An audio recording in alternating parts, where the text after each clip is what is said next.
Entonces, vamos a estar trabajando sobre el capítulo 10. ¿Sí?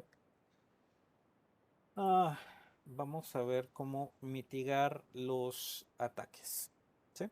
Bueno, en el capítulo 2 estuvimos viendo los ataques. ¿Sí? Y si nos ponemos a pensar y a revisar cuáles son los tipos de ataques, encontramos que primero tenemos los ataques de reconocimiento. ¿Sí? ¿Cuál es el ataque de reconocimiento? El ataque de reconocimiento nos ayuda o le ayuda al hacker para saber cuál es el lugar o cuál es el espacio por donde puede ingresar a la red. ¿Sí? Obviamente, ¿qué utiliza el hacker para poder hacer este tipo de cosas? Utiliza programas especializados para hacer todo esto, ¿sí? Em, Regularmente, em, él se va a enmascarar en direcciones IP ocultas, nunca va a estar de frente él, ¿sí? Y como les he dicho, ¿verdad? Si eventualmente también vimos la diferencia entre un hacker de sombrero blanco, gris o negro. Acuérdense, los blancos son estudiantes o educadores o gente de investigación que usa esto con fines no de lucro, sino con fines de estudio y con fines prácticos para protegerse, ¿no? Eh, Como cuando ustedes, por ejemplo, van y se inscriben en un curso de defensa personal, por ejemplo. O sea, no es que ustedes van a atacar a todo el mundo ahí afuera, sino que están buscando protegerse de alguien que les ataque. ¿Sí? Entonces, esos son los blancos y eso es lo que buscamos hacer con este tipo de material. Luego de los ataques de reconocimiento, tenemos los ataques de acceso. ¿Sí? ¿Qué son los ataques de acceso? Pues obviamente una vez que ya tiene la manera de entrar, que ya vio cuáles son los puertos, que ya vio cuáles son las IPs, entonces ya puede poder entrar a la red. ¿Sí?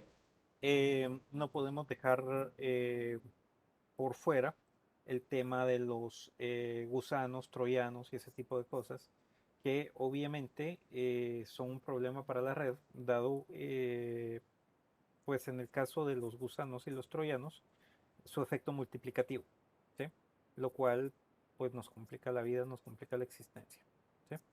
Luego de esto tenemos lo que son el malware, ¿sí? Y con toda la parte de malware, pues obviamente ya tenemos problemas y riesgos mucho más altos. Obviamente porque ya nos pueden tomar control de nuestra máquina, utilizar nuestra máquina también para efectos de realizarnos un denial of service interno, que es el otro ataque, ¿ya? Ya ataques de denial of service, de man in the middle, cosas que hemos visto ahí de por medio, ¿sí? Bueno. Entonces, eso es como un breve repaso de lo que estuvimos viendo prácticamente en el capítulo 1 y 2. ¿Sí? Bueno, entonces, el objetivo de esto es defender la red, crear políticas de seguridad de red, cuáles son las herramientas, plataformas y servicios que se pueden utilizar para la parte de seguridad de la red, mitigando ataques de la red y lo que es el Cisco Network Foundation Protection Framework. ¿Sí? Entonces, esto es más o menos lo que vamos a estar. Entonces, defendiendo nuestra red. ¿Sí?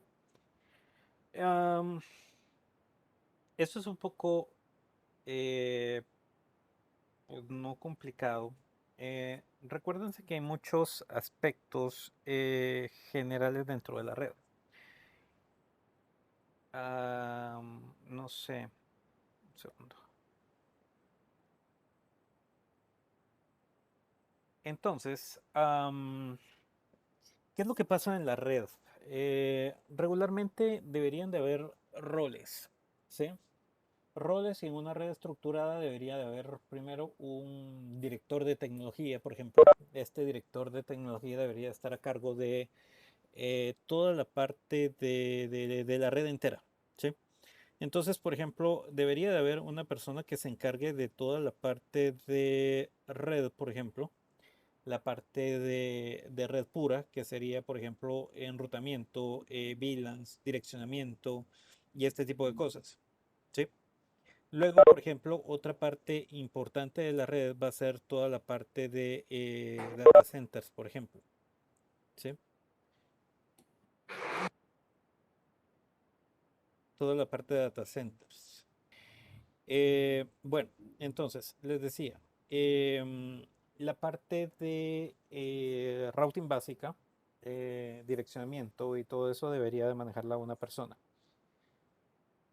Debería de haber otra persona para toda la parte de infraestructura. ¿A qué le podemos llamar la parte de infraestructura? La parte de infraestructura podríamos llamarla, por ejemplo, la parte de servidores, la parte del data center como tal, ¿sí? Toda la parte de un storage, por ejemplo, virtualización. eh, Hay algunas personas o algunas empresas que hay quien mira toda esa parte y hay otra persona aparte que ve toda la parte de cloud, ¿sí? Si ciertamente la parte de virtualización, servers y todo esto, pues obviamente tiene que ver con cloud. No siempre es la misma persona.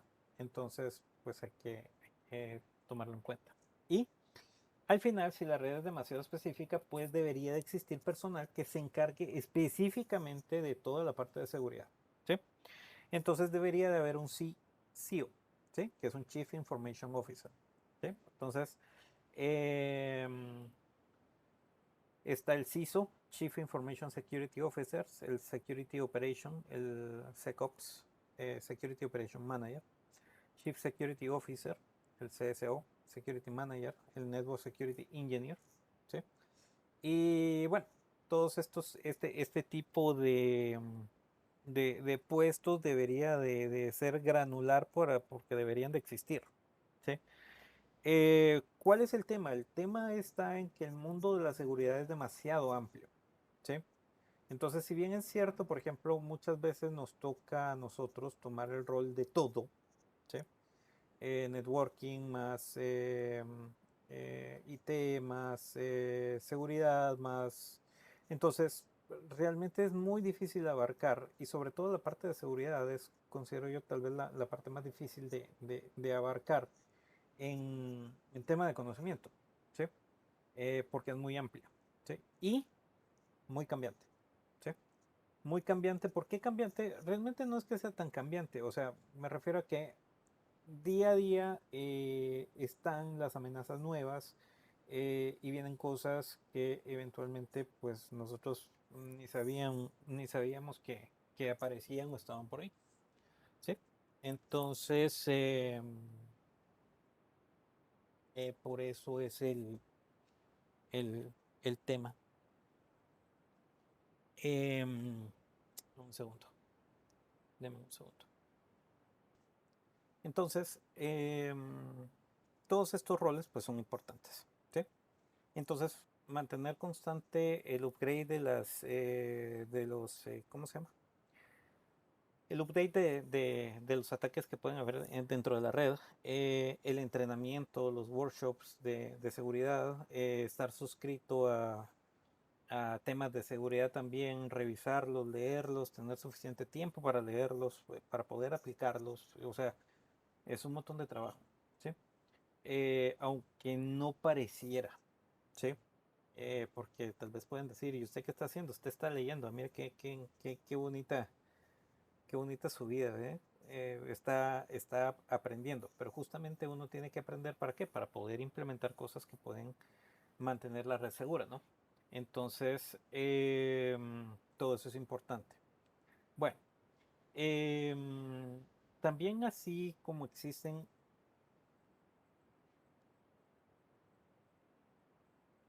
también como existen,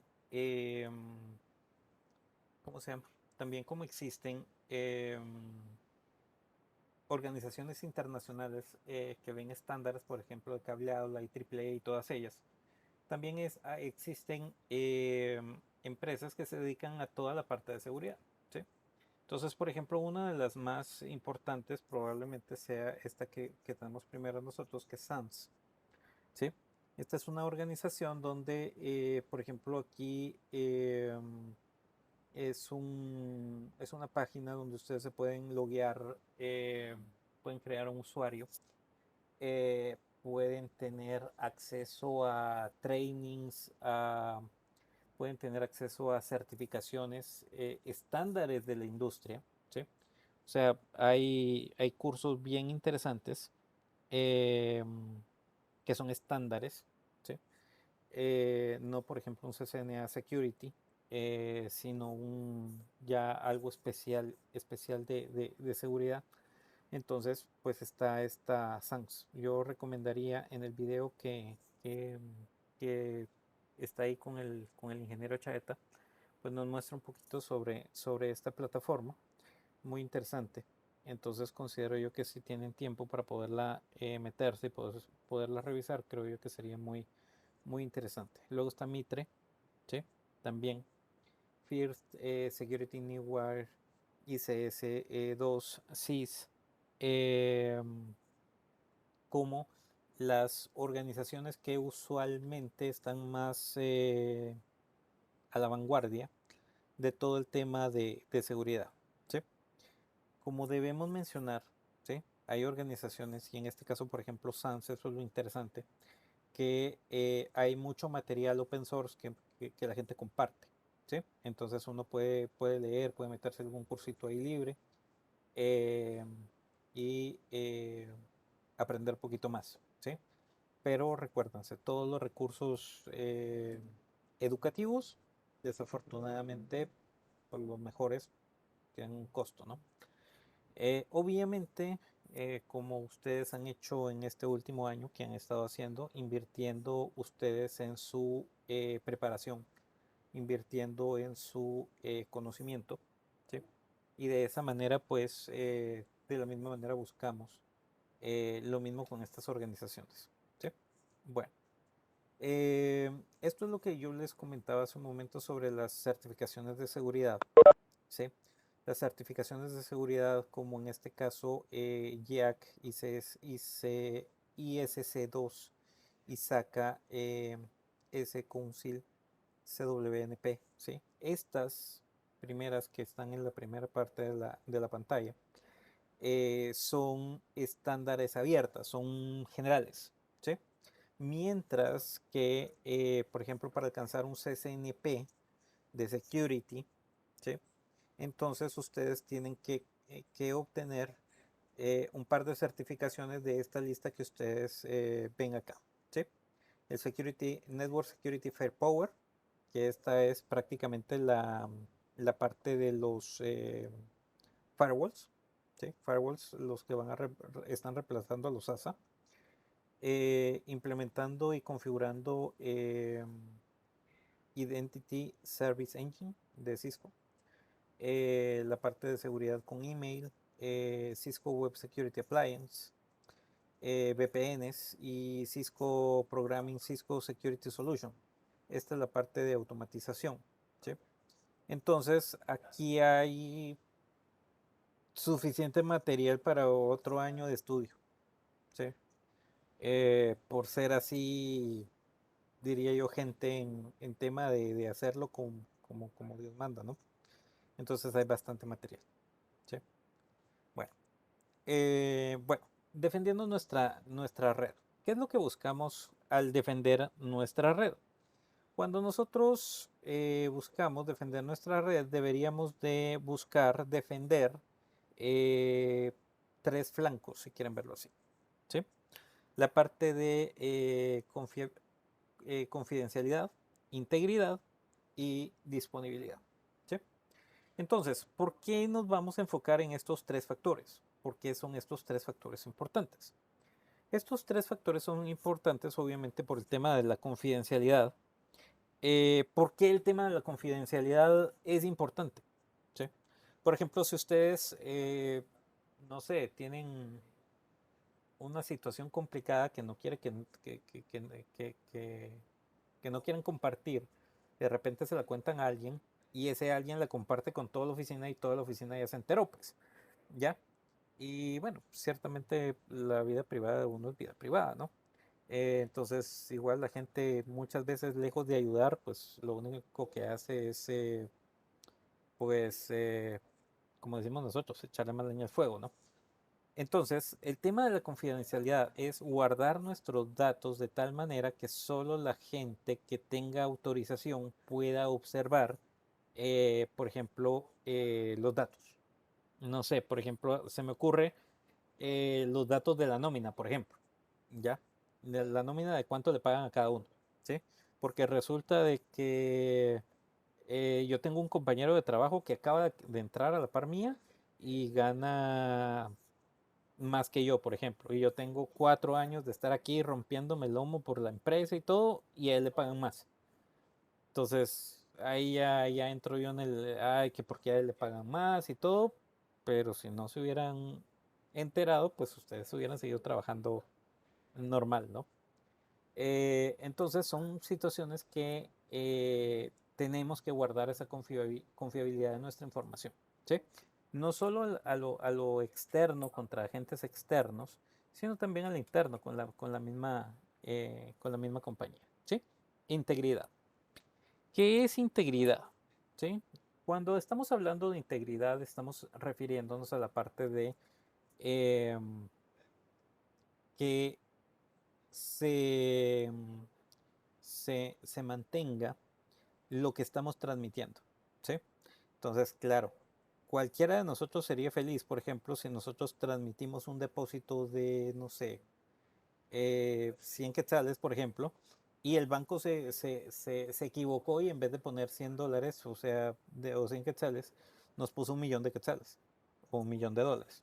Nadie nos vamos a enojar por eso, ¿cierto?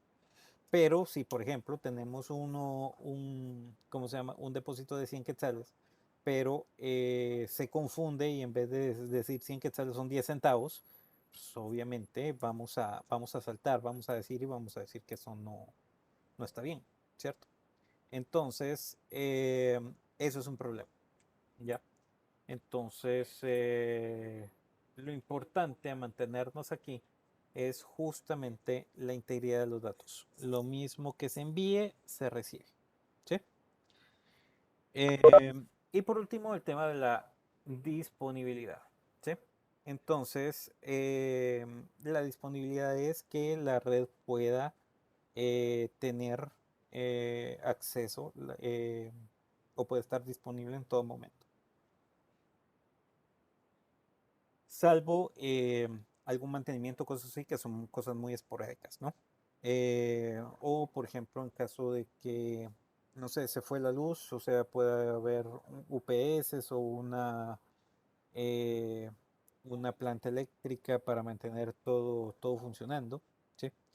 Y recuérdense, al final ya es un hecho, por ejemplo, cómo se llevaban las cosas antes, o sea, todo era escrito, ¿no? Escrito, o sea, en papel y lapicero, papel y lápiz, ¿no? Pero hoy en día ya eso ya no existe, realmente todo es digital, ya todo migró a digital, ¿sí? Sistemas, programas, inventarios, entonces para nosotros la información, la disponibilidad, imagínense que por ejemplo estuviéramos hablando con DHL y de repente se nos cayó la red a las 2 de la mañana y a las 2 de la mañana que estaban cargando el avión y por esa interrupción de 1 o 2 horas, el avión salió tarde o ya no salió porque no le dan permiso en el aeropuerto, qué sé yo, y entonces pues todo se atrasa y es una cadena de que paso a paso, o sea, todo se estropea, ¿sí? O sea, procesos muy, muy sincrónicos, muy exactos, ¿sí? Entonces la red tiene que funcionar, ¿sí? Bueno. Entonces, vamos a la parte de Network Security Policies, ¿sí? Políticas de red, ¿sí? Cuando vemos las políticas de red, entonces estamos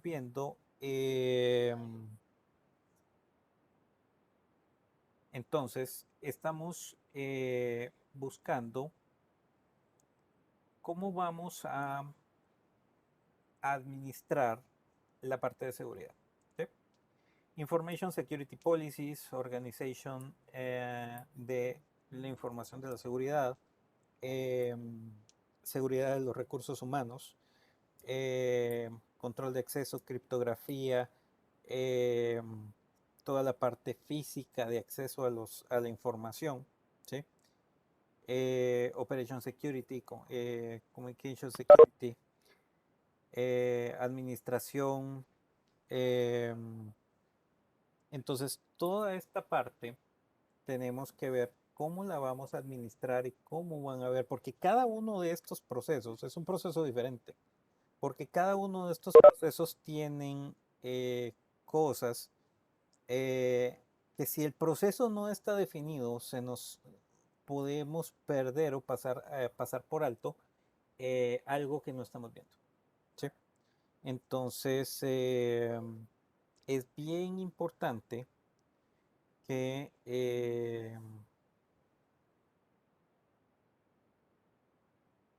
lo tomemos en consideración. ¿Sí? Bueno, entonces,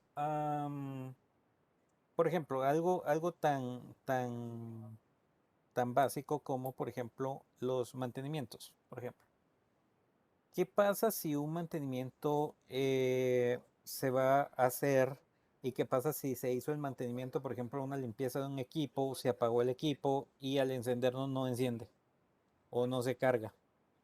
No carga el sistema operativo y entonces ya esto nos afectó la parte de disponibilidad que hablábamos hace un momento. Entonces ya tenemos un problema entre las manos. ¿Sí?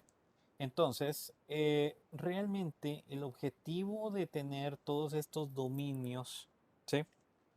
Es muy parecido a lo que veíamos en las capas del modelo OSI. ¿Cuál era el objetivo de las capas del modelo OSI? Era partir ¿cómo se llama? El proceso en partes pequeñas que fueran más manejables, ¿sí? Y sobre todo en este caso, cada proceso, como les digo, puede involucrar diferentes personas y diferente personal dentro de toda la empresa, ¿sí? Probablemente sí algunos procesos sí van a afectar a todo el personal de la empresa, pero otros no. Entonces, mantener una buena granularidad de diferentes dominios, como les llaman ellos, o grupos, ¿sí? Como quieran llamarlo. Bueno, llamémosles dominios y llamémosles así porque a la hora del examen se lo van a preguntar con esa palabra, dominios. ¿Sí? Yo podría llamarlo grupos para que sea más fácil de entender para nosotros. ¿Ya? Por ejemplo, supplier relationship. Eh, Cuando tengo acuerdos con empresas para que alguien pueda entrar a revisar mi información, por ejemplo. O, por ejemplo, tener un incident management, que es la parte de tickets, por ejemplo. De repente hubo un problema, se abrió un ticket y entonces tener una bitácora de qué es lo que pasó y tener documentado quién estuvo enrolado. Y entonces toda esta parte es sumamente importante. ¿Sí? Bueno. Bueno, entonces, vamos a lo que eventualmente a nosotros nos puede importar. ¿Sí? Business policies. ¿Cuáles son los business policies? Son las políticas del negocio. ¿Sí? Las políticas del negocio están hablando sobre cuáles son las guías que la empresa va a poner para la parte de seguridad. ¿Sí? Es decir, qué es lo que cuáles son los acuerdos que hay entre empleados y empleador, ¿sí? Por ejemplo, ¿cómo podría ser una política de seguridad? Por ejemplo, se me ocurre decirles, bueno, en este caso no vamos a dejar que los empleados usen YouTube, por ejemplo, ¿sí? ¿Y por qué no? Porque es un riesgo de seguridad, probablemente. Pero más allá del tema de un tema de seguridad, podría ser, por ejemplo, por consumo de ancho de banda. O sea, todo el mundo tiene su YouTube y todo el mundo abre su YouTube y entonces todo el mundo está escuchando su YouTube y entonces están saturando el ancho de banda que tenemos. ¿Sí? O me están haciendo gastar a mí más de ancho de banda que no sería necesario, por ejemplo. ¿Ya? Entonces, ¿qué hago yo? Entonces yo bloqueé la parte de video on demand, por ejemplo. ¿Sí? Son políticas. Entonces, ¿qué pasa si no se siguen las reglas? ¿Sí? O si no hay reglas. Entonces cualquiera haría lo que quiera. Entonces, ¿cuál es el problema? Que para nosotros eso se vuelve un caos, porque al final como cada quien hace lo que quiere, entonces de repente nosotros vamos a tener mil y un problemas dentro de nuestra empresa, ¿sí? Entonces estamos más ocupados en estar apagando fuegos y que sería mucho más eficiente tener una política de seguridad de decir vamos a bloquear esto, esto, esto y esto no va, esto no va, esto no va, para hacer más fácil nuestro trabajo, ¿sí? Entonces, y sobre todo, señores, aunque la verdad es que esta parte no es la parte más agradable, eh, las políticas para los empleados, de decir, mire, usted no tiene que usar esto, no tiene que hacer el otro, y bueno, muchas veces no es agradable poderlo usar. Por ejemplo, eh, yo he conocido gente que es muy, muy segura de su trabajo y muy enfocada. Y entonces, bueno, no tienen tiempo ni para revisar su red social o su Facebook, por ejemplo. He conocido gente también que en vez de trabajar, entonces se dedica solo a ver su red social, por ejemplo. Entonces, ¿qué es lo que está pasando? Entonces, vemos que no todos pueden ser tratados con la misma reciprocidad. Entonces, imposible que tengamos una política, aquel sí, aquel no, y entonces eso es hacer sentir mal a la gente. Y entonces mejor cero red social para todos y se acabó. ¿Sí? Miren en su casa cuando salgan del trabajo. ¿Sí? Entonces, las políticas de seguridad son muy importantes. ¿Sí? Y basadas en estas políticas, ¿sí? Es lo que nosotros vamos a traducir a qué? A la parte de los equipos. ¿Sí? Entonces, basado en esas políticas, ¿sí? En estos acuerdos, es lo que nosotros vamos a configurar en los equipos. ¿Sí? Entonces, eso es fundamental. ¿Sí? Bueno, entonces, en la parte de security policies, ¿sí? Entonces, existen diferentes policies o diferentes cosas que podemos ver dentro de los procesos. ¿Sí? Por ejemplo, la parte de identificación y autenticación. Eh, la política de identificación y autenticación. ¿Qué quiere hacer? Procedimientos de verificación de las personas autorizadas para los accesos. ¿Sí? Entonces, ¿qué es lo que pasa? Por ejemplo, imagínense lo siguiente. Resulta de que yo tengo mi usuario de los routers y pues nunca se lo había dado a nadie. Y de repente ahí vino Jorge y me dice, Jorge, mira que déjame echarme un ojo ahí en los routers y que yo quiero aprender y todo, y que estoy aprendiendo y estoy estudiando Cisco. Pues, pero no me vayas a cambiar nada, ¿verdad? Y le doy mi usuario a Jorge, ¿sí? Y de repente eh, se cayó algo de la red, yo ni en cuenta porque ya me había ido de la oficina y todo. Y entonces regreso al día siguiente y me dice, mira Carlos, ¿por qué botaste el router principal? ¿Por qué? ¿Cómo así que boté el router principal? Sí, mira, ayer a las 8 de la noche se cayó el router principal. Y mira, aquí está, usuario Carlos Velázquez. Interfaz serie 0, shutdown. Y así como que, ¿qué puedo decir? Si es mi usuario, si es mi password y si está en el log, que yo lo hice. Entonces, lo primero que, obviamente yo no estaba en la oficina, voy a decir es que yo no estaba en la oficina.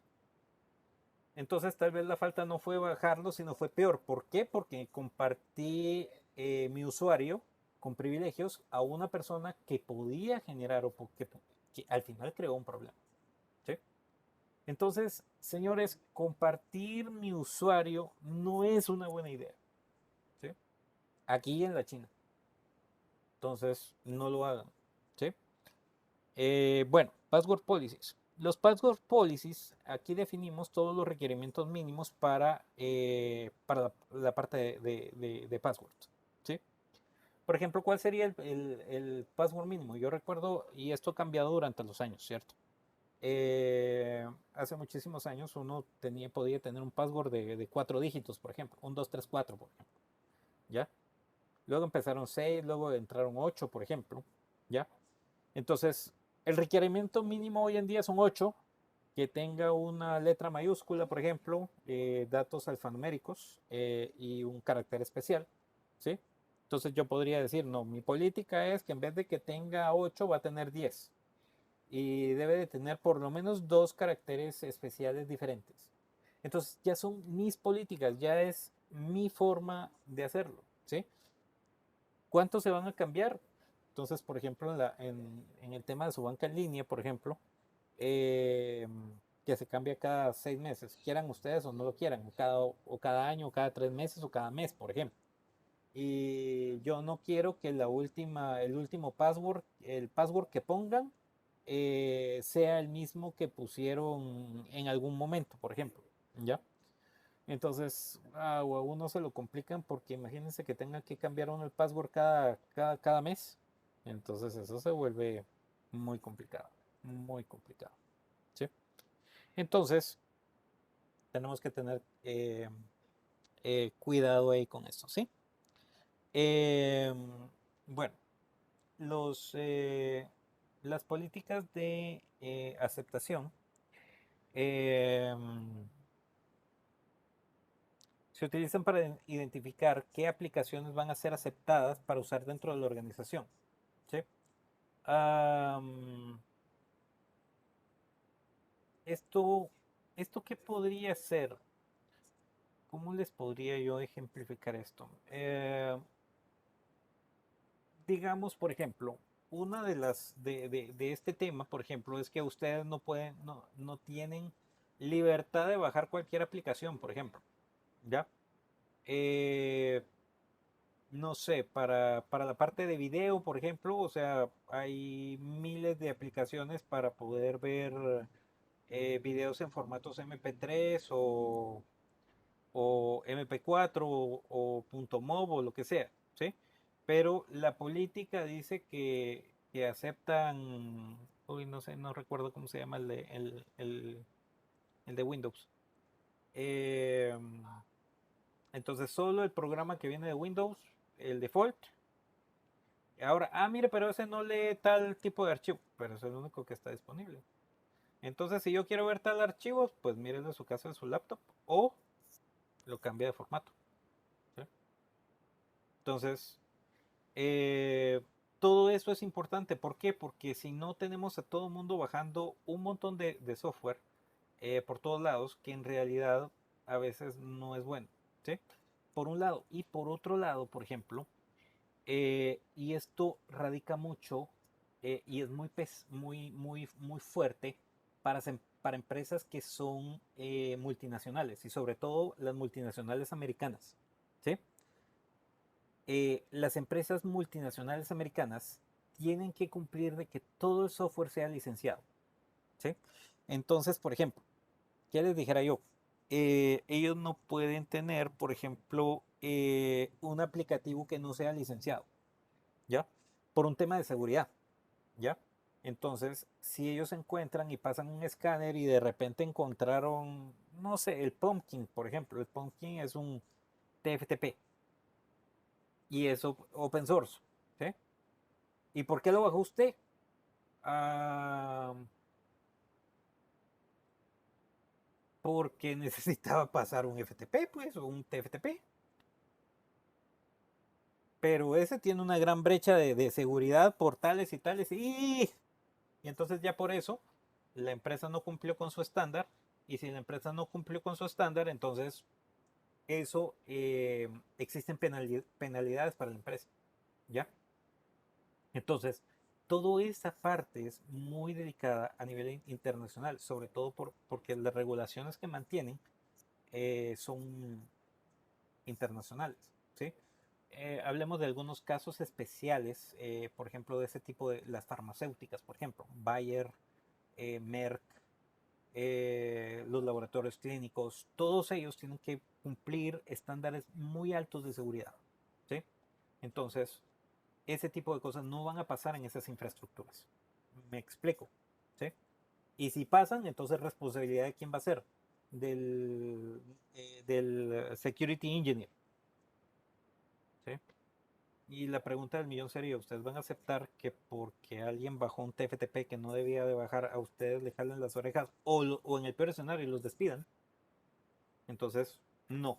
Entonces, ¿qué tenemos que hacer? Ponernos firmes y no permitir que la gente haga ninguna descarga, por ejemplo. ¿Sí?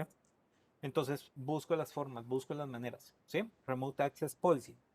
El Remote Access Policy es toda la parte de acceso remoto, ¿sí? VPNs y conectividad desde fuera de la red, ¿sí?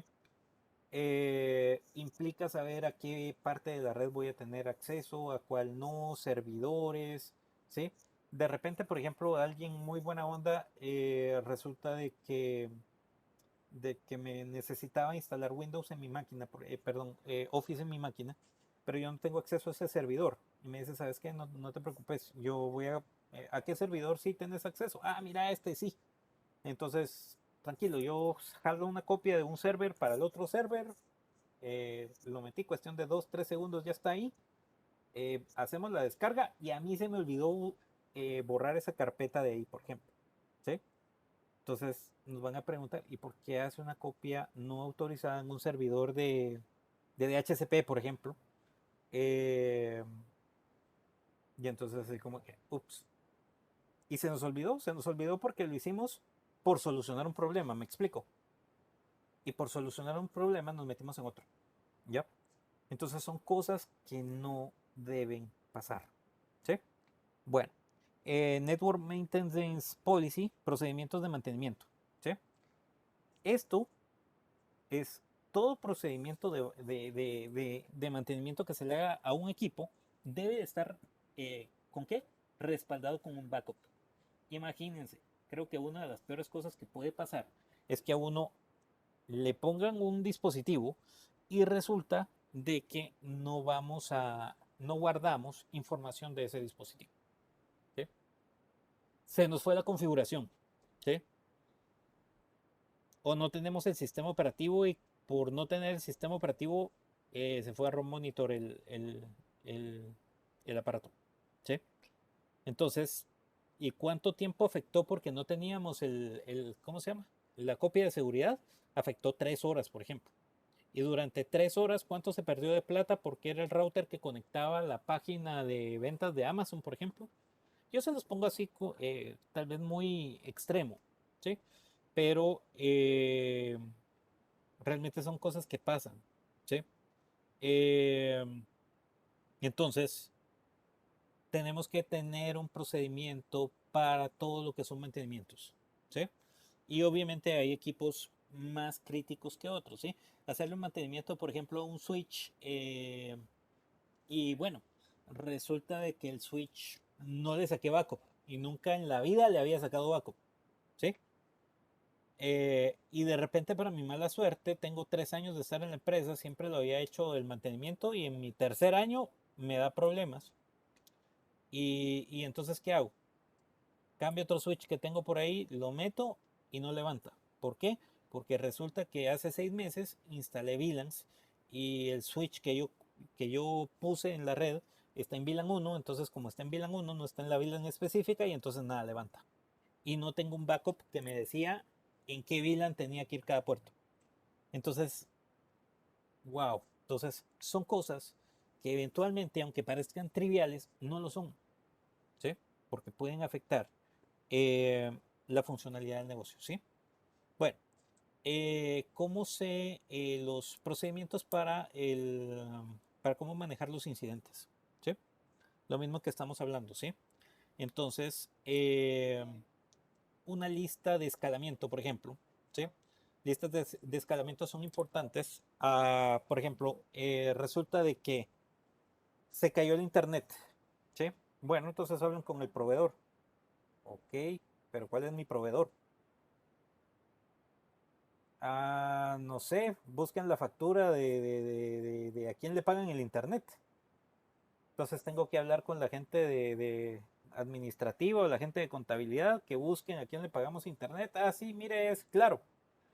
Ok, ya sé que es Claro, entonces llamo a Claro. Mire, fíjese que se me cayó mi internet. Ok, dígame cuál es su número de teléfono. No tengo idea de cuál es mi número, le puedo dar la dirección. Entonces, estar a ciegas buscando quién me puede ayudar realmente es complicado. ¿Sí? Y toda esa es información básica que nosotros deberíamos de tener. ¿Sí?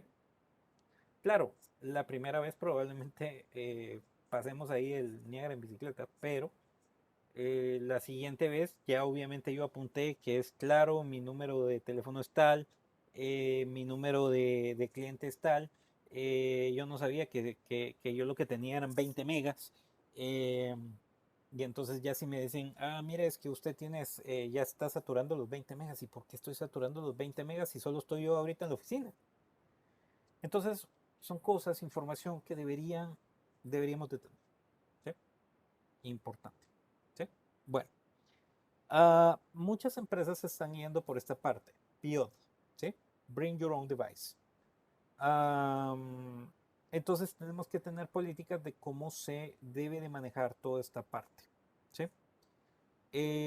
Primero, ¿qué es Bring Your Own Device? Es que la empresa, bueno, antes se ocupaba que, por ejemplo, a uno le daban, en la empresa le daban el equipo que iba a usar. Eh, pero ahora, poco a poco, las empresas no lo están haciendo, o ya no lo están haciendo. Y entonces dice, ¿usted tiene laptop? Sí. Es mínimo Pentium, no sé, es i3 y tanto de RAM y tanto de... Sí. Ok, perfecto. Entonces, ustedes tienen su equipo y entonces usan su equipo para trabajar. Claro, esto es un problema porque a la final la información de la empresa va a estar en su máquina. Entonces, si el día de mañana ustedes desaparecen, ¿sí? ¿En dónde está la información? En su máquina, ¿sí?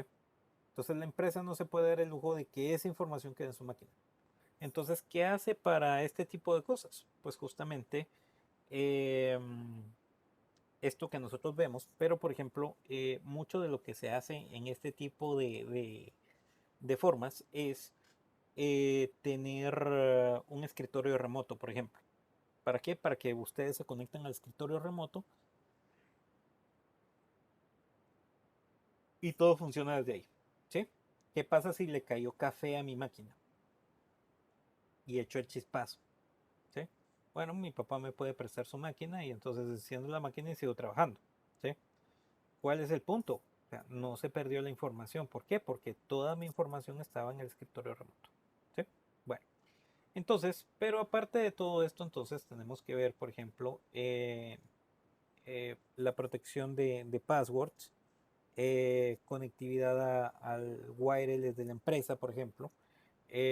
Porque si, por ejemplo, la máquina no tiene un antivirus, no tiene esas cosas, y se conecta el wireless de la empresa y hay otras máquinas ahí, entonces eso se vuelve un camote. ¿Sí? Los updates de las actualizaciones por ejemplo, de sus sistemas operativos, sus parches y todo, así como hace un rato apareció en mi máquina, ¿verdad? Que no le he actualizado las últimas actualizaciones. Esto se puede utilizar, por ejemplo, algo que se conoce como un NAC, un Network Access Control. Entonces es un software que me va a limitar y me va a decir, mire, usted necesita hacer tales y tales y tales cosas para la parte de seguridad. ¿Sí? Si usted no cumple con esas, entonces usted no tiene acceso a la red. ¿Ya? Pero esto es un programa que yo voy a instalar en la máquina adicional, en la tablet o el software o lo que ustedes quieran. Y entonces ese software me va a decir los requerimientos mínimos. ¿Sí? Entonces ya definidos la parte de seguridad. ¿Sí? Los backups, cómo habilitar los backups en caso de pérdida o que se roben el dispositivo. Habilitar, envolver mi dispositivo en caso de que sea un teléfono. ¿Sí? Hasta hace algún tiempo, en algunos casos, pues se podía deshabilitar esa función. Por ejemplo, con la gente de Macintosh, de Mac, dicen que ya en la versión 15 ya no viene la opción para poder deshabilitar Find My Device. Ya, aunque apaguen el teléfono, todavía esto sigue corriendo en segundo plano y entonces lo pueden encontrar sí o sí. ¿Ya?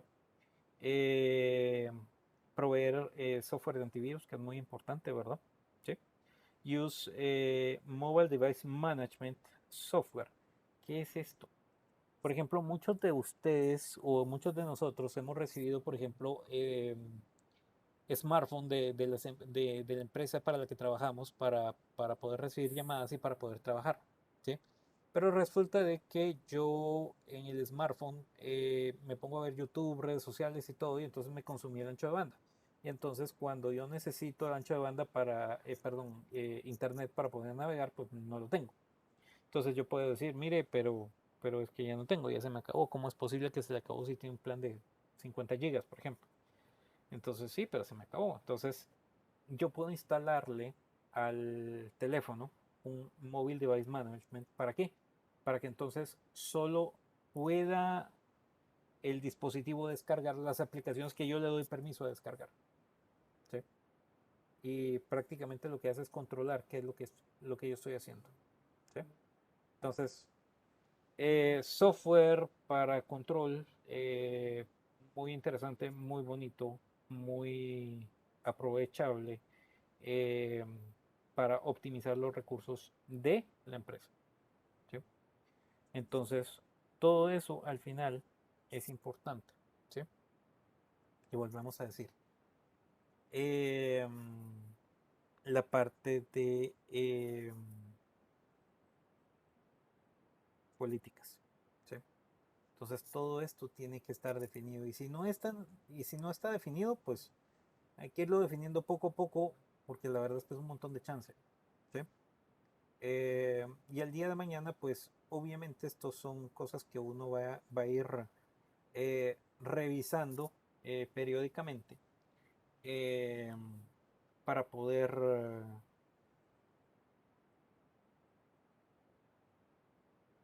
ir afinando cada vez. Y como les vuelvo a repetir, este es un mercado muy cambiante. ¿Sí? Entonces, vuelvo a insistirles también, regulaciones y estándares para toda esta parte, eh, sobre todo cuando tienen que pasar revisiones o auditorías. ¿Sí? Esto se da muchísimo en el tema de aparte de las empresas multinacionales, pasa mucho en los bancos. ¿Sí? De verdad que pasa muchísimo en los bancos. Bueno, Security Tools, Platforms y Servicios. Plataformas y servicios. Esto es prácticamente cuáles son las herramientas de seguridad que podemos utilizar para ver cómo está nuestra seguridad. ¿Sí? Entonces, aquí están hablando del Security Onion. ¿Sí? El Security Onion, al final, es un software. ¿Sí? Obviamente nosotros vemos aquí la cebolla. ¿Sí? Y lo podemos ver desde el punto de vista que la cebolla tiene varias capas. ¿Sí? Entonces, obviamente, hacen referencia a la cebolla justamente por su estructura de capas. ¿Sí? Y no sería más fácil llamarle de las capas de, no, porque ya existen las capas de OSI, entonces no estamos mezclando las cosas. ¿Sí? Entonces, a alguien se le ocurrió ponerle Onion. ¿Sí? De hecho, no solo el Onion está, sino que aquí está el Artichoke. ¿Cuál es cómo se llama? Se me fue la traducción de este. Bueno, pero regresando al tema del Onion, ¿sí? Este es un software.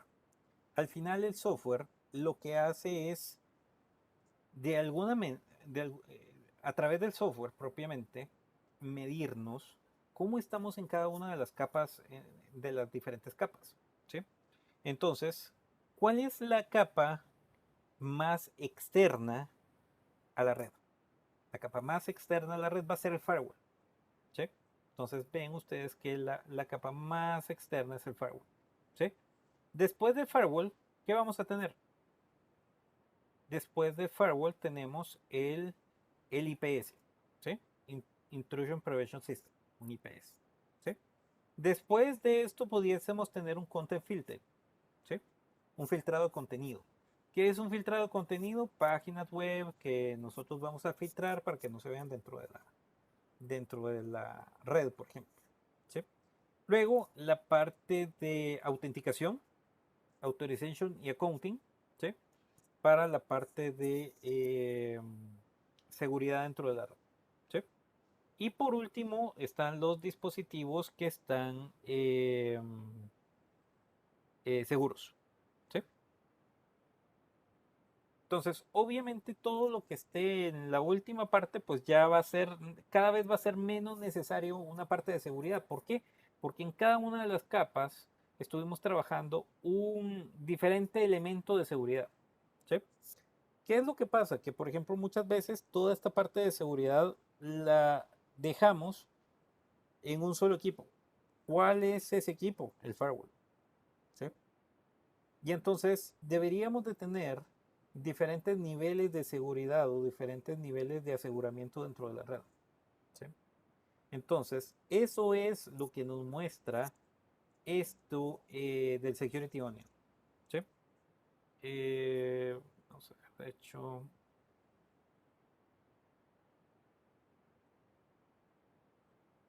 podríamos... Security Onion.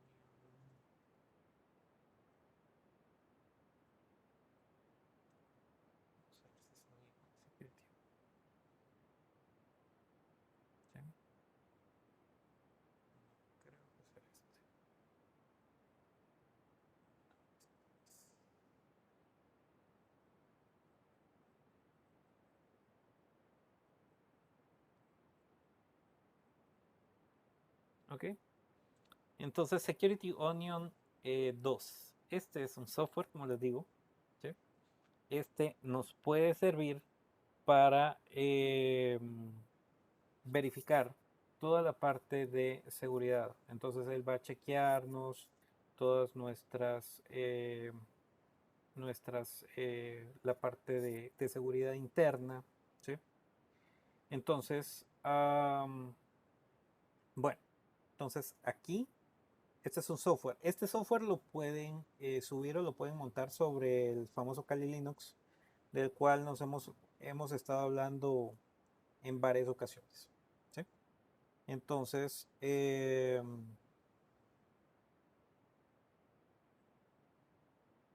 esta es una herramienta, es un software. ¿Estamos? Bueno, de ahí está, estos al final son frameworks. La palabra framework viene de un grupo de soluciones. ¿Sí? Entonces, por ejemplo, este es un poco diferente porque está orientado, por ejemplo, a web applications, database, passwords, los ataques que pueden recibir los clientes. Entonces, es un poco diferente al que nosotros tenemos aquí en el tema de seguridad. Este va más orientado probablemente a los appliances. ¿Sí? Entonces, esto pueden instalarlo en una máquina virtual de seguridad, ¿sí? Y entonces poder hacer toda la verificación, ¿sí? Recordemos, toda la parte esta sería, por ejemplo, la parte más externa o el outside y la parte más interna o el inside, ¿sí? De hecho, ya hablamos un poquito. ¿Dónde hablamos del inside y del outside? ¿Se recuerdan? En la parte de ¿cómo se llama? En la parte de NAT, ¿se acuerdan? Ahí lo retomamos un poquito, ¿sí? Bueno, entonces, ¿cuáles son los passwords, las herramientas de seguridad? ¿Sí? Entonces, pues los password crackers, los wireless hacking tools, aquí ya John the Ripper, Medusa, wireless hacking tool, el Kismet, ¿sí? El NetStomper. Entonces, aquí están las herramientas para poder asegurarnos toda esa parte, ¿sí? Network Scanning Tool, Packet Crafting Tool, Packet Sniffer, aquí está el famoso Wireshark, ¿verdad? Rootkit Detector, Fuzzers, Forensic Tools. Yep. Entonces, aquí, señores, es primero y principal tener su maquinita virtual con Kali Linux, ¿cierto? De hecho, con este sigo manteniendo aquí por aquí está, ¿ve? El famoso Kali Linux, ¿sí? Bájenlo, descárguenlo, instálenlo, montenlo sobre una maquinita virtual y empiezan a bajar estas, ¿sí? Bueno, de hecho, Kali Linux ya trae algún suite de algunas herramientas ya para hacer alguna de estas cosas, ¿sí? No hay que bajarlas. Entonces, los debuggers, Hacking Operation System, Encryption Tools, Vulnerability Exploitation Tools, Vulnerability Scanners, ¿sí? Y entonces, todo esto nosotros tenemos que van a ser herramientas ¿para qué? Para testing, para testeo, ¿sí? Entonces, eh, esto es lo mismo que agarrar un router, señores, ¿sí? Desafortunadamente, hasta que ustedes no agarren la herramienta y no la usan, no la van a poder controlar. Y son demasiadas, ¿sí? O sea, son muchas. Entonces, ¿qué es lo que hace normalmente la gente? Normalmente la gente sabe usar una o dos. Y si no dos, por lo menos una. Pero la saben usar bien. ¿Ya? Entonces, es de ir tomándose el tiempo y estar jugando con ellas. ¿Sí? Y le digo jugando con ellas porque es justamente de esa manera como uno le toma el gusto, ¿sí? A este tipo de cosas. Jugando, experimentando, y llega un momento donde ya uno las asocia y entonces puede hacerlo más fácil, ¿sí? Bueno, en la parte de Data Security tenemos la parte de lo que es el FarEye, ¿sí? Em, el FarEye es una plataforma que se utiliza mucho para como un firewall perimetral cuando tenemos muchas aplicaciones o cuando tenemos algunos procesos en la nube, ¿sí? Entonces, este es un software, ¿sí? Podemos instalar, ya sea del lado del cloud o del lado de nuestro interno, ¿sí?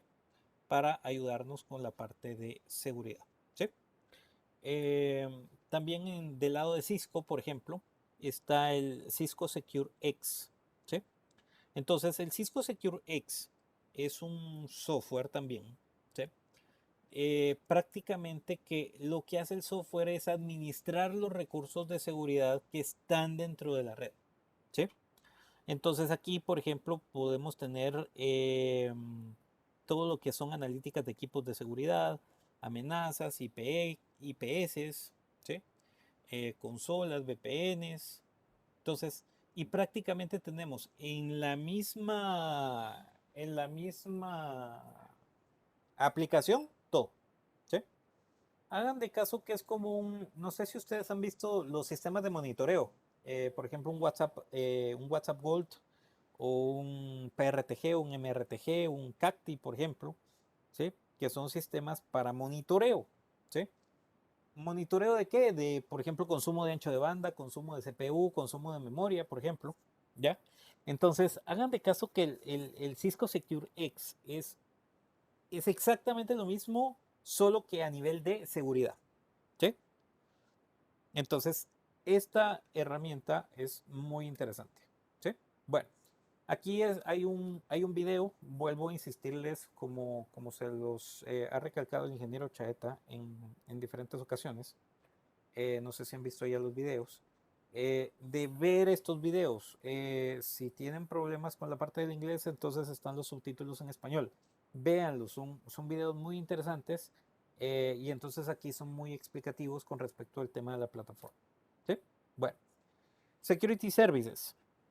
Security Services es servicios de seguridad.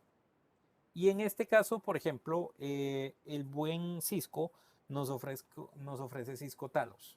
¿Sí? Entonces, prácticamente Cisco Talos es una plataforma que tiene Cisco para darle información a las empresas sobre las vulnerabilidades. ¿Sí?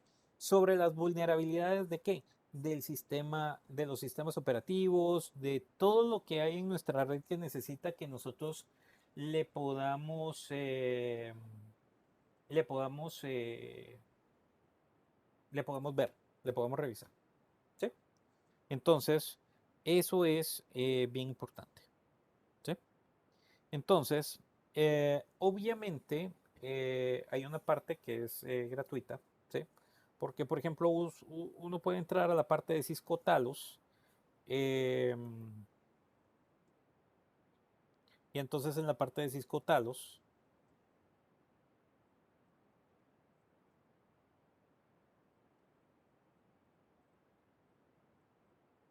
entonces ahí tienen el mapita. Podemos ver, por ejemplo, no sé, los ataques que están pasando, por ejemplo. ¿Sí? Podemos ver reportería, podemos ver qué es lo que está pasando ¿sí? En las diferentes partes del mundo. ¿Sí? Vean que este es quién está generando spam. ¿Ya?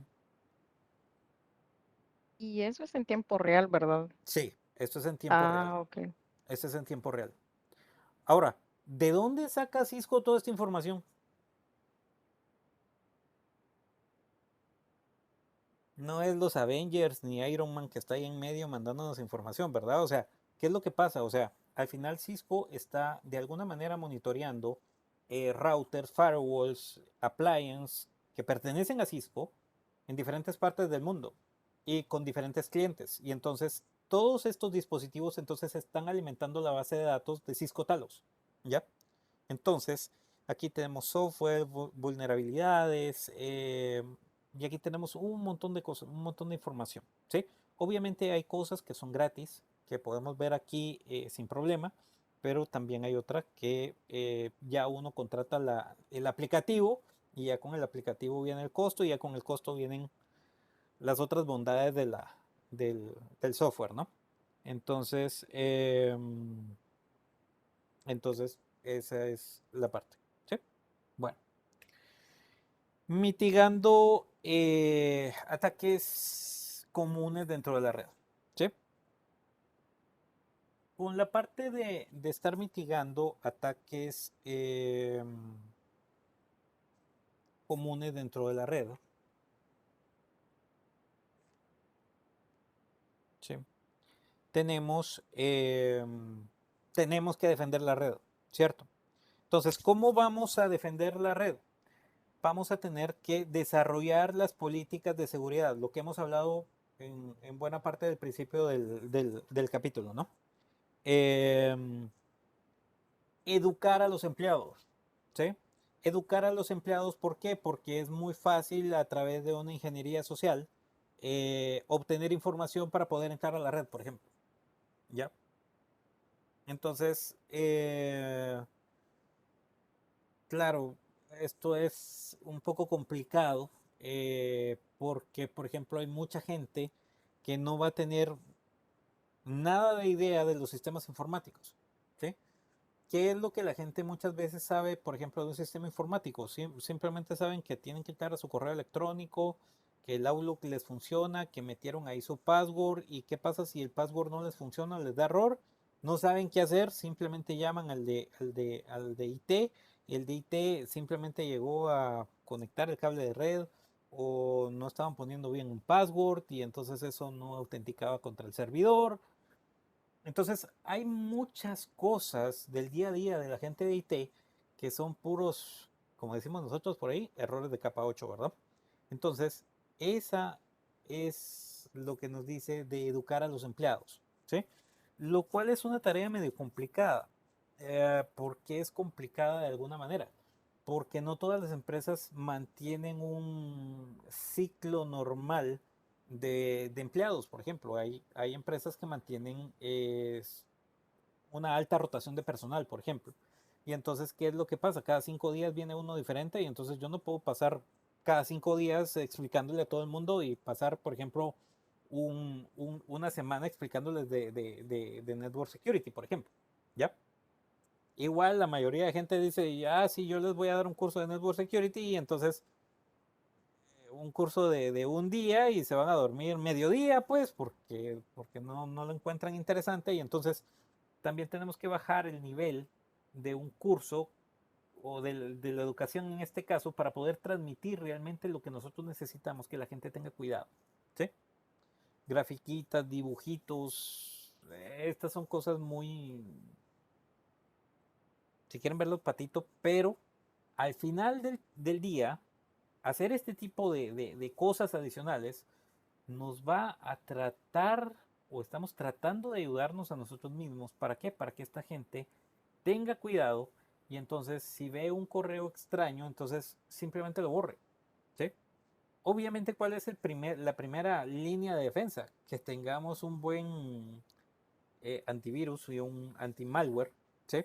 Ya ahora el antivirus ya no es simplemente antivirus, sino que un anti-malware que nos revise malware, virus, troyanos y todo esto y entonces asegurar lo más que podamos nuestra red. ¿Sí? Entonces, eso es importante. Preguntas hasta el momento.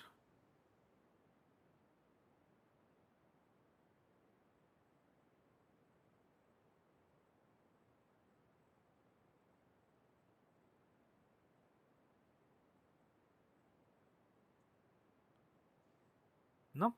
Bueno.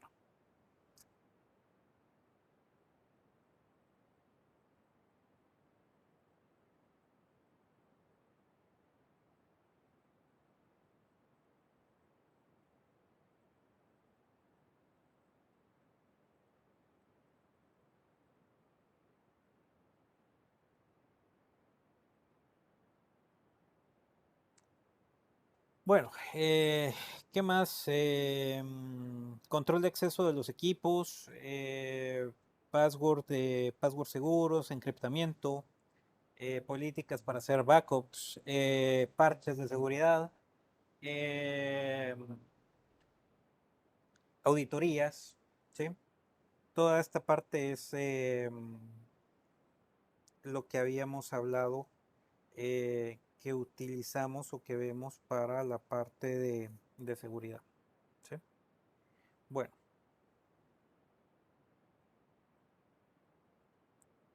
entonces,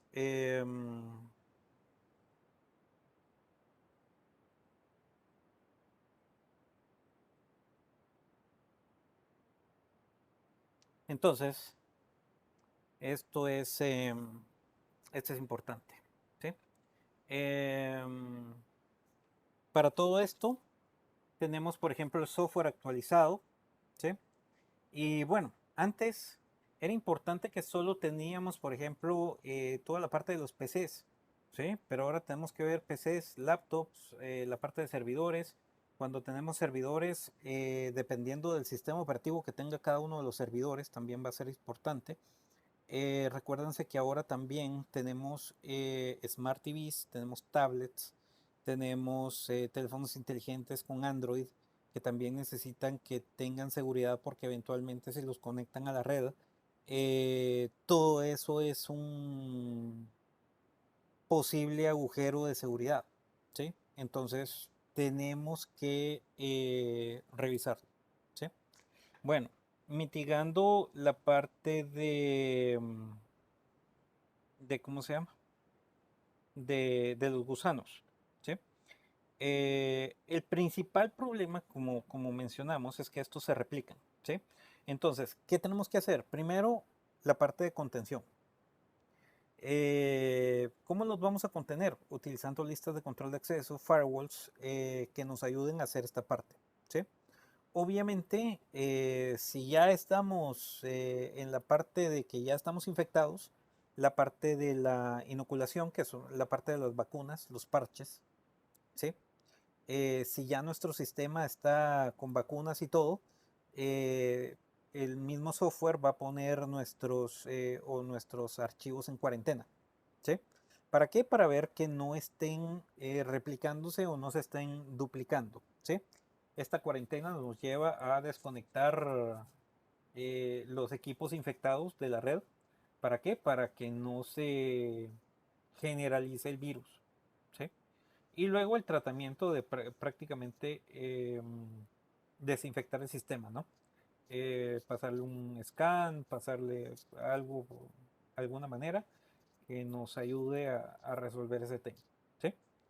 Entonces, creo, una de las cosas eventualmente que es un problema es justamente la parte de, de esto que les mencionaba, ¿sí? De que se multiplican rápidamente, ¿sí? Entonces, bueno, realmente es delicado todo este tema. Em, Creo que tal vez es nosotros en la parte de networking como tal, no nos metemos mucho a esta parte. Esta parte regularmente la maneja la gente de IT, ¿sí? Entonces, ¿qué mira más networking? La parte de enrutamiento, máscaras, direccionamiento, protocolos de enrutamiento, rutas estáticas, VLANs, puertos de capa 2, todo eso es lo que ve, pero esto va más allá y hay mucho cuidado porque hay muchos lugares por donde puede entrar un ataque, donde puede permear un ataque, ¿sí? Bueno, mitigando los ataques de reconocimiento, ¿sí? ¿Cómo podemos mitigar los ataques de reconocimiento? Implementar políticas de autenticación, por ejemplo, en este caso podría ser, por ejemplo, uno de los casos más clásicos, con un protocolo de enrutamiento, autenticar un protocolo de enrutamiento. ¿Por qué es importante autenticar un protocolo de enrutamiento? Si yo, por ejemplo, pongo un protocolo de enrutamiento normal, entonces, ¿qué espera el protocolo de enrutamiento? Una actualización de enrutamiento. Si esa actualización llega a un router, ¿qué va a hacer el router con esa actualización de enrutamiento? Que todos los demás la aprendan. ¿Y qué va a pasar si todos los demás la están aprendiendo? Y es una red fantasma, una red que no existe. O peor aún, es una red que existe pero la está mandando para otro lado. Entonces va a haber un problema de enrutamiento. Entonces, la autenticación del protocolo de enrutamiento es para que si alguien llega con una actualización de enrutamiento, entonces yo le diga, no, ¿cuál es el user y password? No sé, entonces no lo acepto. ¿Ya? Entonces es agregarle un nivel de seguridad al protocolo de enrutamiento. ¿Ya? Encriptamiento, utilizar métodos de detectar para detectar sniffers, ¿sí? Implementar seguridad en switches, ¿sí? ¿Cómo podríamos implementar seguridad en switches? Por medio por security 802.1x, ¿sí? Hay varias cosas ahí. Utilizar firewalls e IPS, ¿sí? Entonces, hay una cosa particularmente que aquí que no podemos hacer, que es la parte de mitigar lo que es el port scanning. O sea, realmente eso es algo que en teoría no podemos hacer. Que es que verifiquen qué puertos están abiertos y qué puertos no, ¿cierto? Por ejemplo, para los problemas de deny of service, por ejemplo, eh, también se podía apagar, por ejemplo, para el pin sweep, apagar el ICNMP, por ejemplo, el reply del ICNMP. El problema está en que el ICNMP no sirve. ¿Para qué no sirve el ICNMP? Para que cuando yo hago un ping a tal dirección IP, ver si la IP me contesta o no me contesta. ¿Ya? Entonces, si yo coloco esa dirección IP y bloqueo el ICNMP, entonces no me contesta. Entonces, ¿cómo voy a saber si la interfaz está activa o no, por ejemplo? ¿Sí? Entonces, eso es un problema. ¿Ya? Bueno, usar password más seguros.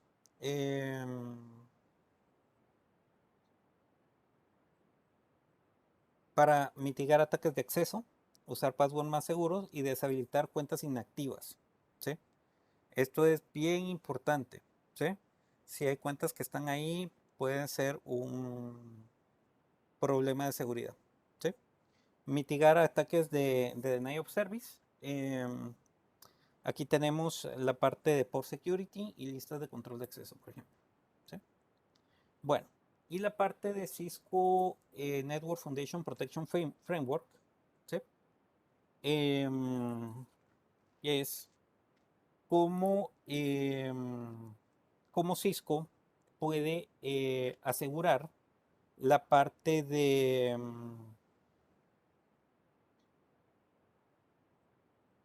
los diferentes elementos que pueden existir dentro de un equipo. Entonces, en un equipo puede haber control plane, bueno, no puede haber, hay un control plane, un management plane y un data plane, ¿sí? Entonces, ¿cuál es el control plane? El control plane está encargado de toda la parte de enrutamiento, de toda la parte de la toma de decisiones sobre el tráfico, ¿sí? El management plane es responsable de toda la parte de gestión, ¿sí? Y el data plane está a cargo de todo lo que es el reenvío de la información, ¿sí? Entonces, prácticamente lo que nosotros vemos aquí es que en cada uno de estos, del control plane, management plane y data plane, hay diferentes cosas que podemos hacer para la parte de seguridad. Entonces, en el control plane podemos hacer la autenticación que les mencionaba del protocolo de enrutamiento. Podemos hacer un control plane policy, ¿sí? Que es aplicar listas de control de acceso sobre los usuarios y por dispositivo dentro de la red y utilizar algo que se conoce como autosecure. El autosecure es un comando en realidad que lo que hace es, digamos que una buena práctica, simplemente él va a apagar ciertos procesos dentro de la red, ¿ya? Y entonces va a apagarlo las vulnerabilidades más comunes, ¿sí? Entonces ya hay un script que dice Cisco, esto es bueno apagarlo y entonces uno le pone solo autosecure y el cuate va haciendo esto, ¿sí? Bueno, luego tenemos en el management plane, ¿sí? Eh, cosas que podemos hacer, autenticar y ver los passwords seguros, ¿sí? Políticas de seguridad, cantidad máxima de intentos, por ejemplo. O sea, regularmente no ponemos una cantidad máxima de intentos. Yo puedo hacer 1000 intentos y el cuate cada vez que yo hago un intento diferente, pues entonces él va a hacer uno nuevo, ¿sí? Eh, ese es el tema. El banner de acceso, por ejemplo, eh, para tener toda la parte de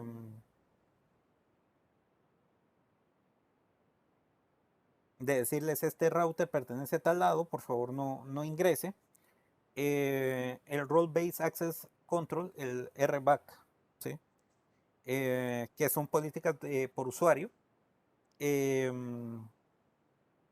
Y habilitar reportería sobre lo que los usuarios hacen dentro de los equipos, ¿sí? Entonces, todo esto es importante para la parte administrativa, ¿sí? Security del data plane, bloqueo de tráfico innecesario, reducir el chance o la oportunidad del deny of service, por ejemplo, ¿a través de qué? De negar redes inexistentes, por ejemplo, ¿sí? mitigando spoofing attack, teniendo un mejor control del ancho de banda, por ejemplo. Habilitar por security, por ejemplo, DHCP snooping, el DAI, el IP source guard dentro del equipo. Entonces son cosas que eventualmente podemos hacer para asegurar el data plane. El por security ya es algo que vimos en los módulos anteriores. Yo no recuerdo si aquí más adelante creo que hay un breve repaso en uno de los capítulos más adelante sobre esa parte. ¿Sí? Bueno, y esto sería entonces el capítulo número 3. Entonces, con esto vamos a parar aquí. Bueno, prácticamente el capítulo 4 se enfoca en la parte de asegurar los dispositivos, ¿sí? En este caso, vemos la parte de asegurar un router, asegurar el acceso administrativo, configurar la seguridad para las virtual logins, para las VTIs y configurar SSH. ¿Sí? Bueno, entonces aquí tenemos algo bien importante y es cómo se administra la red desde el punto de vista de seguridad, independientemente si esto es un router, si es un firewall o lo que sea. ¿Sí? Entonces, aquí hay un término importante, un trust. ¿Sí? ¿Qué es trust? Trust va a ser prácticamente toda la parte. Sí, se está moviendo. Trust va a ser toda la parte de lo que es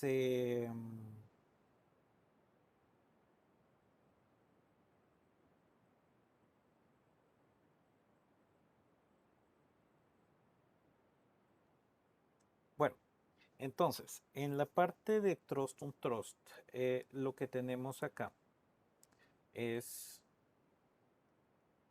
que cuando nosotros tenemos toda la parte de trust, ¿sí? Es todo lo que vamos a confiar, todo lo confiable. ¿Qué es todo lo confiable? Toda nuestra parte de LAN. ¿Sí? ¿Qué sería un trust o no confiable? Toda la parte de WAN o el Internet. ¿Sí? El ISP. ¿Sí? Todo lo que es externo a nosotros. ¿Sí? Entonces, nosotros vimos estos términos a nivel de outside. Este es outside.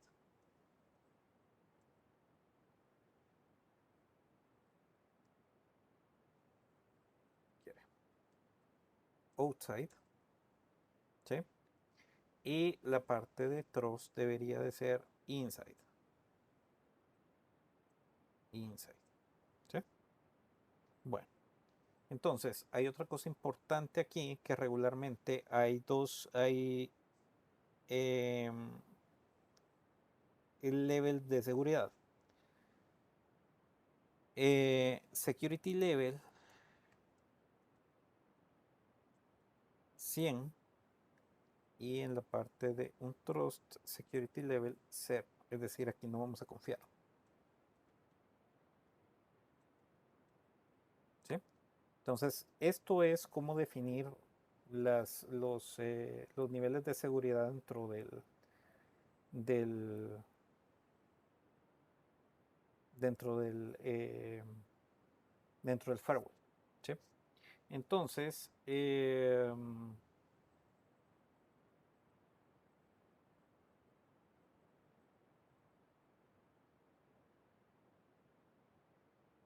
entonces ahí prácticamente es lo que nosotros podemos tener. ¿Sí? Entonces, un trust, confiable, no confiable. ¿Sí? LAN, WAN, ISP, inside, outside. Y todos estos elementos que les acabo de poner, hacen referencia exactamente a lo mismo. ¿Sí? pero son diferentes maneras de verlo, ¿sí? O de llamarlos. Entonces son terminología que se utiliza mucho en la parte de seguridad. Em, entonces podemos tener varios escenarios. Primero un router simple, ¿sí? Donde el router es nuestra conexión hacia el hacia el internet, ¿sí? Luego tenemos otro defense deep, ¿sí? Donde vean que el router siempre va en la parte frontal, ¿sí? Conectado al ISP. Y luego del router está nuestro firewall, ¿sí? Entonces, ¿por qué? Por un tema de enrutamiento, ¿sí?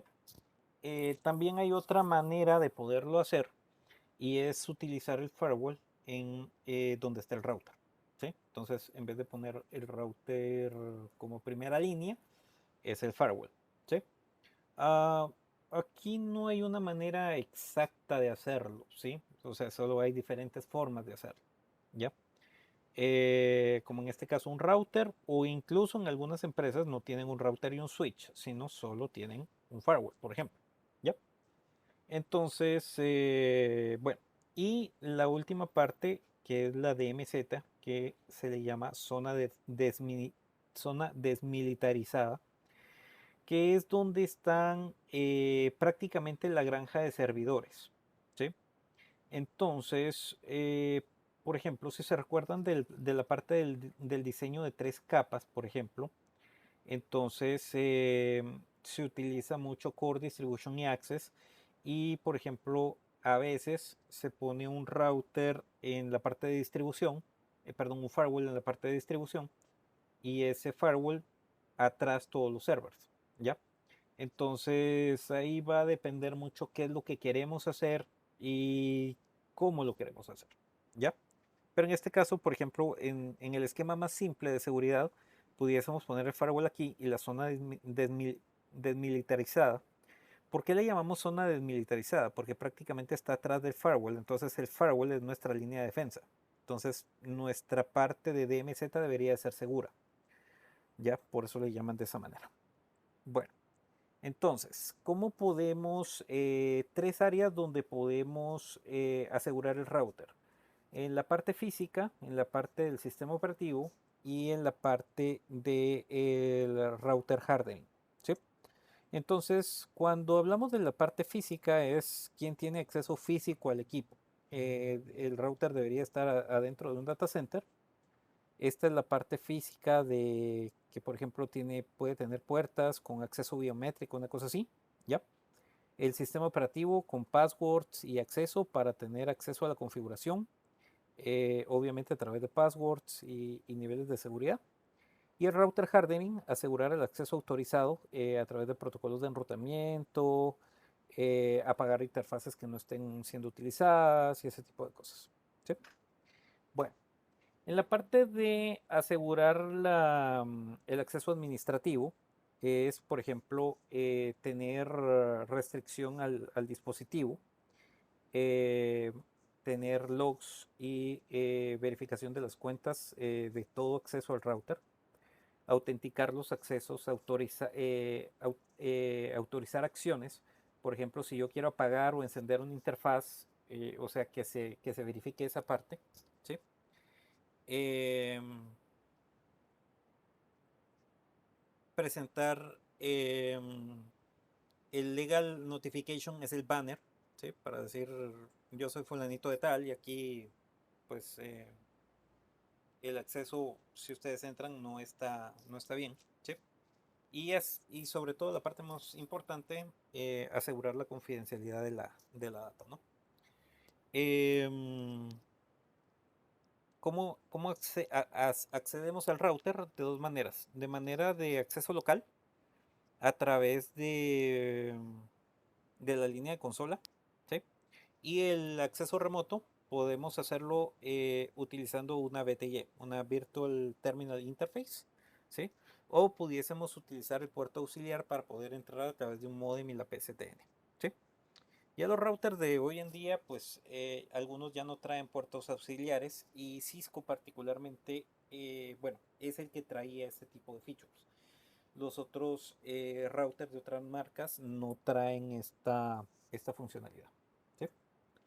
Bueno, Entonces, el tema de los passwords, es importante mencionar que cuando tenemos los passwords de acceso, vamos a poder eh,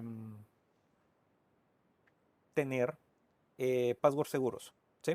Lo que nosotros teníamos antes, por ejemplo, en Evo Secret Cisco o CLAS, por ejemplo, que se utilizan mucho en los laboratorios, pues obviamente no son seguras y obviamente cuál es un password fuerte va a ser, por ejemplo, un password que se genere con alguna aplicación para generar password, por ejemplo, ¿ya?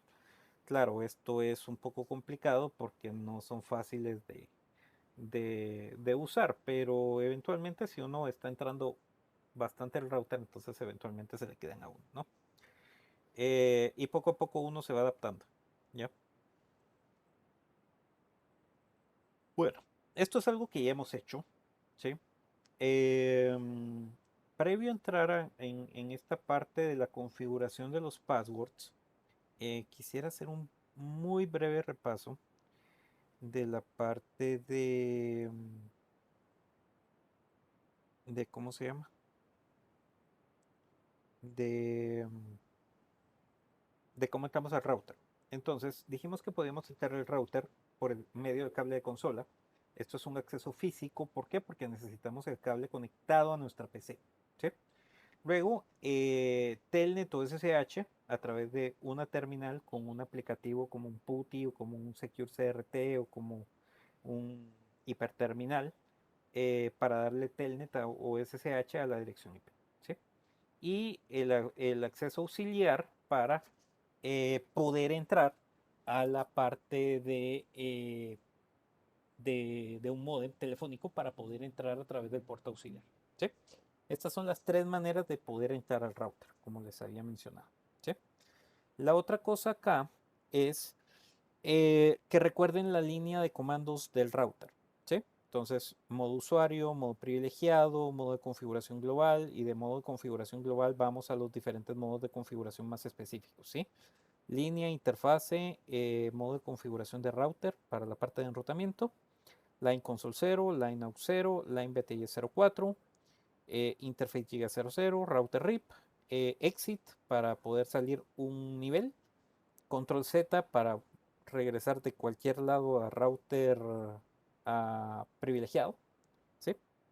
Disable, que no está aquí, para irse de privilegiado a usuario, o exit, que es de privilegiado y me saca, ¿sí? Entonces, estos digamos que son, esto es algo que no se les puede olvidar, ¿sí? Por favor, hago esta breve mención porque a la final esto lo vimos cuando en el módulo 1 y lo vimos en el módulo 2 y bueno, esto ya debería ser claro para todos ustedes. Si eventualmente existe alguien que no tenga una clara idea de esto o todavía se le dificulte, por favor háganmelo saber. Podemos hacer una sesión de una hora, hora y media y nos dedicamos a hacer un repaso netamente de esto, ¿sí? Pero esto sería en horario adicional para poder repasar esta parte. Pero sí, créanme que a estas alturas del partido ya esto lo deben de manejar, ¿sí? Y esto, señores, es práctica, ¿sí? No hay nada más allá de la práctica, ¿sí? Bueno. Entonces, Line Console 0, Password Cisco, Login, eh, Configure Terminal, Enable Secret, Class, ¿sí? Y luego las BTS, Line BTS 015, Password Cisco, Login. Y entonces, ¿qué podemos entrar? Podemos entrar, aquí ¿qué faltaría? El Line AUX 0, ¿sí? Que igual sería Password Cisco y Login, ¿sí? Pero prácticamente son los mismos comandos. Eh, Comandos adicionales, el Service Password Encryption, ¿sí? Recuérdense que al configurar todo esto, todos los passwords de Cisco están en texto sin cifrar, ¿sí? Es decir, si yo le diera un show run, entonces los puedo ver. Para esto nos vamos a ayudar un poco del tema del packet tracer, ¿sí? Eh,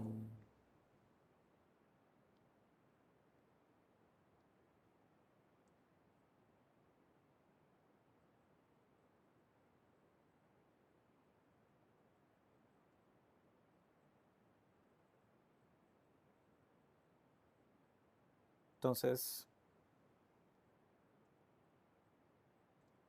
ena conft line.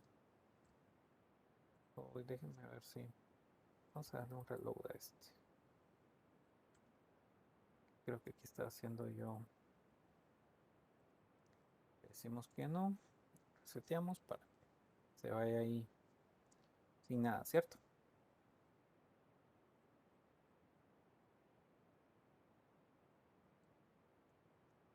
Entonces ena conft hostname r1.